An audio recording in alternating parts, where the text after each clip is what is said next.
أسري إليك أسري إليك أسري. Well, Alhamdulillah Rabbil Alameen. Number one, I got appointed by Mr. President, obviously because of my political track record. The fact that I've been a member of the House of Assembly before, I've been twice the commissioner in the state. I also struggled to contest for the governorship of Oyo State in 2011 under the platform of the SYCPC. So having worked closely with Mr. President, and for Mr. President, I haven't been convinced that I had what it takes to be the ministerial nominee from Oyo State. He gave me the opportunity to be there. Let me correct an impression that I'm representing the Muslims on the cabinet. I don't want people to mistake that for parochialism. I represent the whole of Oyo State in the cabinet, even though, Alhamdulillah Rabbil Alameen, I am a Muslim and I have always been a Muslim, and by the grace of God, I will continue to be a Muslim. I will continue to contribute my quota to the development not only of Muslims, but of the entire people of Oyo State. When I was appointed and deployed to the Ministry of Communications, it was most unexpected because I didn't have any background in ICT before then. So the next thing I did was to convoke a retreat of professionals and critical stakeholders in the ICT sector. I brought them to Ibadan for a week at IART to discuss, to engage them, to look at the ICT sector over the past years, to look at where we were as at the time of my appointment, and to look forward to where we should be heading to. Consequent upon the 1 week retreat, I got a summary of the circumstances of ICT and the potentialities of the ICT and where we should be going in regard to ensuring that ICT is utilized for Nigeria's development. Those resolutions became what we formulated into an ICT roadmap 2016 to 2020. I'm happy that consequent upon its presentation to the Federal Executive Council, it got approved, and we have since been implementing that.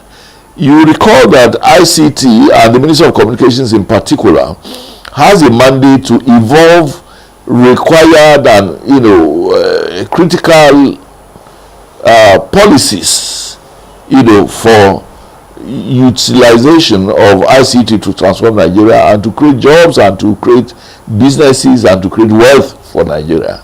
I'm happy that so far so good, because initially when I was appointed and deployed to the Ministry of Communications, the stakeholders in the industry were not happy. There were some protestations. People expected a communications engineer to have been appointed into that office. But within 1.5 years from the date of my appointment, I got elected as a fellow of the Nigeria Computer Society. Remember, Nigeria Computer Society is the umbrella organization of all the multidimensional sectors within ICT. So for that, to me, I feel very excited. I felt very great, because the forbidden stone, as it were, became the cornerstone of the building. And within the last 3.5 years, I've gotten more than 20 awards. More than 20 awards to show that I have done very well in heading the ICT sector in Nigeria. And I'm very confident that if you meet with the various sectoral groups and associations within the ICT industry, they will clap for me. They would show a lot of appreciation. And even within the last 1 week, I also got 2 other awards. In fact, barely a week to my exiting the ministry, I keep getting accolades and awards from that ministry. أسري إليك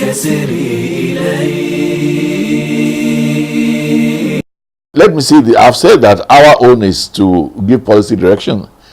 It is the mandate of the Nigeria Communications Commission to go into the field and to supervise, not only supervise, to license, to supervise, and to continue to monitor the operations of the GSM companies. When we came on board initially in 2015, 2016, there were a lot of complaints against communications agencies like MTN, Glo, and the rest of them, because of poor quality of service, because of charges which people felt were not too friendly, and all of that. And I recall that in year 2017, the NCC declared 2017 as the year of the telecoms consumer, in order to concentrate on seeking solutions to the problems of customers of these telecommunications companies. And within 1 year, because the NCC created a sort code for complaints, and within 1 year, I can assure you that there was a reduction of complaints of about 60%.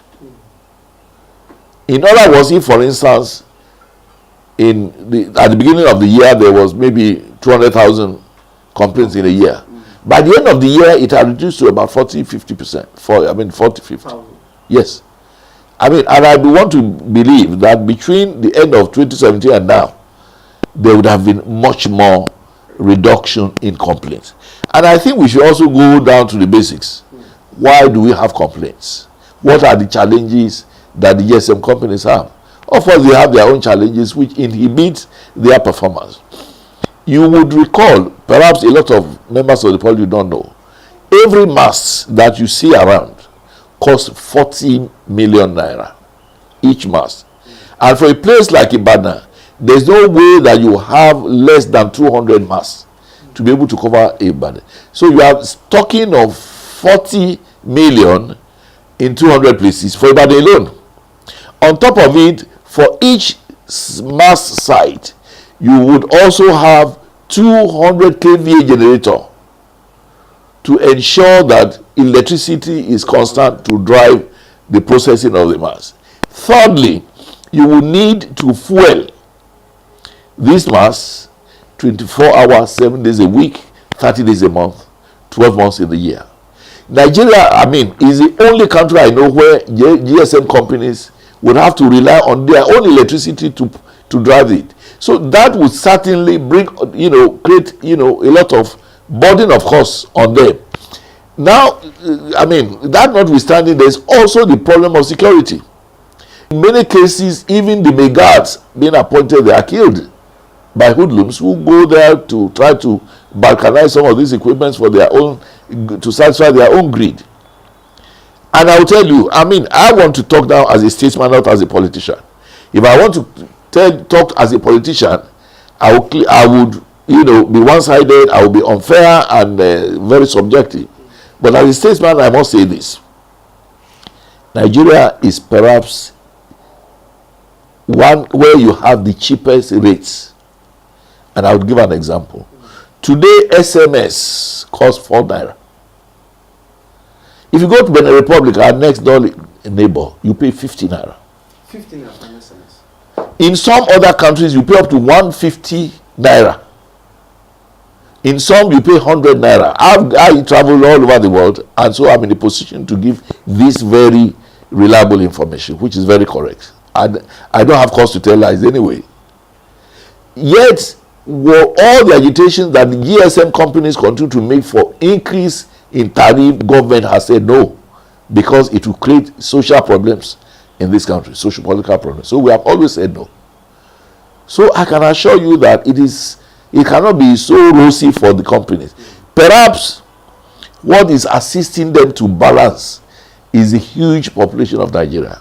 With a market of about 200 million people, even if you have only 50%, and I can assure you the percentage of patronage is in the neighborhood of 80%. Even if you have 50% on the balance, you are likely to be able to break even. So these are some of the challenges. And for instance, over the last few years, it has become increasingly difficult for many of them to maintain their masts. They are base transceivers, stations. They have been. So what they have done is to sell many of their, mass to infraco companies, that is infrastructural companies, who then lease space to them. By that, on a mass, you could have 2 or 3 companies using them at the same time. So again, that will reduce cost. But we have also seen in some cases where to lease one mass, to lease space in one mass in a year, you pay $3 million. But in many areas, you find out that the income to be derived from that area, particularly in areas where people are not many, may just be about 200,000. Compare the lease of 3 million to real income of 200,000. That is why, again, that contributes to poor quality of service, because, where we have had cases where some of these companies will terminate their leases in certain areas. So that has affected, availability of systems in many areas. At times you are traveling on some way, you discover that there's no, network. I mean, maybe because, the company have terminated leases there. So, I mean, we must also know that, I mean, these are private companies which are in business of making money. If they can no more sustain their services on the profitable lane, the probability is that we won't have some of these services, God forbid. So as a country, we must balance, the needs of the people against the needs of the companies who are providing this service. Remember also, that time was when we had NITEL. In all the years of NITEL, we had not more than 500,000 lines for the whole country. That's the entire one we had. The entire one we had under NITEL. Now compare that with the fact that today we have 180 million active telephone lines. That is to show you that it's not, I mean, we are at an advantage now, because everybody who wants, to have a GSM service can have it now. Okay. أسري إليك أسري إليك أسري إليك. God, and honestly, I keep thanking God, and I had cause to say at the valedictory service that I appreciated Mr. President. First, I appreciated God for giving me the opportunity. And also, I appreciated Mr. President, who God has used. I've been in politics for 40 years continuously, but this ministerial appointment is the high point of my political career. In these last 3.5 years, on the job, the real mandate of the Ministry of Communications, with all sense of humility and with all sense of responsibility, I am confident that I've discharged my responsibilities to the best of my ability and to the satisfaction of the critical stakeholders in the industry. That's very important. Critical stakeholders in the industry. Having said that, there's still, I mean, it has not all been rosy. There are certain aspirations that I had for this country which have not yet yielded positive results. For instance, I wanted Nigeria to have an ICT development bank where people who go into ICT, young elements, to create jobs for themselves, can have a bank that they can rely on, which is in spirit pursuant to the practicalities of the ICT industry. But we already have ICT in our banks. We do. That's just one aspect. You see, ICT is like electricity. You need electricity everywhere and for everybody. Not just a sectional. No, so if you, I mean, we thank God that today, I mean, what we call fintech, financial technology, has taken root in the banking system. We are happy about that. I am also happy to say that we have also been able to use ICT to fight corruption. in the sense that today we have what is called TSA. TSA has a policy evolved in the time of the former president who refused to implement it because he was not, in tandem with fighting corruption. But when the Buhari administration came on board, it said TSA must be implemented. And so today it will be very difficult in the public service for anybody to steal government money because of TSA. Because TSA has now streamlined, banking and financial services of the entire public service. Rather than having multiplicity of banking accounts in the past when the banks were exploiting government money to do businesses without making returns in the way they loan government money to people and they take interest and government has nothing. That has stopped. Again, it is not now possible for anybody to use government money to do round tripping, in a number of things. So fintech, financial technology, has again solved that. Again, we are in the process now of also using ICT to fight insecurity, by the sense that we now want to have CCTV cameras on all our streets, all our dark spots, so that anybody who attempts to commit a crime would be fished out before he concludes, such a transaction. We are also doing that. So I wanted us to have a bank that will, like the Bank of Agric, which takes special care of farmers, Bank of Industry, which takes special care of industrialists and all of that. We must also have an ICT development bank to ensure that there are funds dedicated solely towards the development of the ICT sector. Again, I wanted us, and we are still in the process of having that, to have an ICT hub, a national ICT hub, which would be a whole center dedicated to development of ICT. There will be hubs there, there will be exhibition centers, there will be space for ICT companies worldwide to come and do research and development. That will be in about, we've already secured land for it. It will be in Abuja. We've already secured land at the Abuja Technology, village for that. Again, I wanted us to have an ICT university. Again, that's a very critical thing. It's still in the works, and by the grace of God, before long, we will have one. There are a number of other, proposals and initiatives that I brought forward which have not yet seen the light of the day. But I pray that if I have any other opportunity to be back in the ministry, I will work harder on this. أسري إليك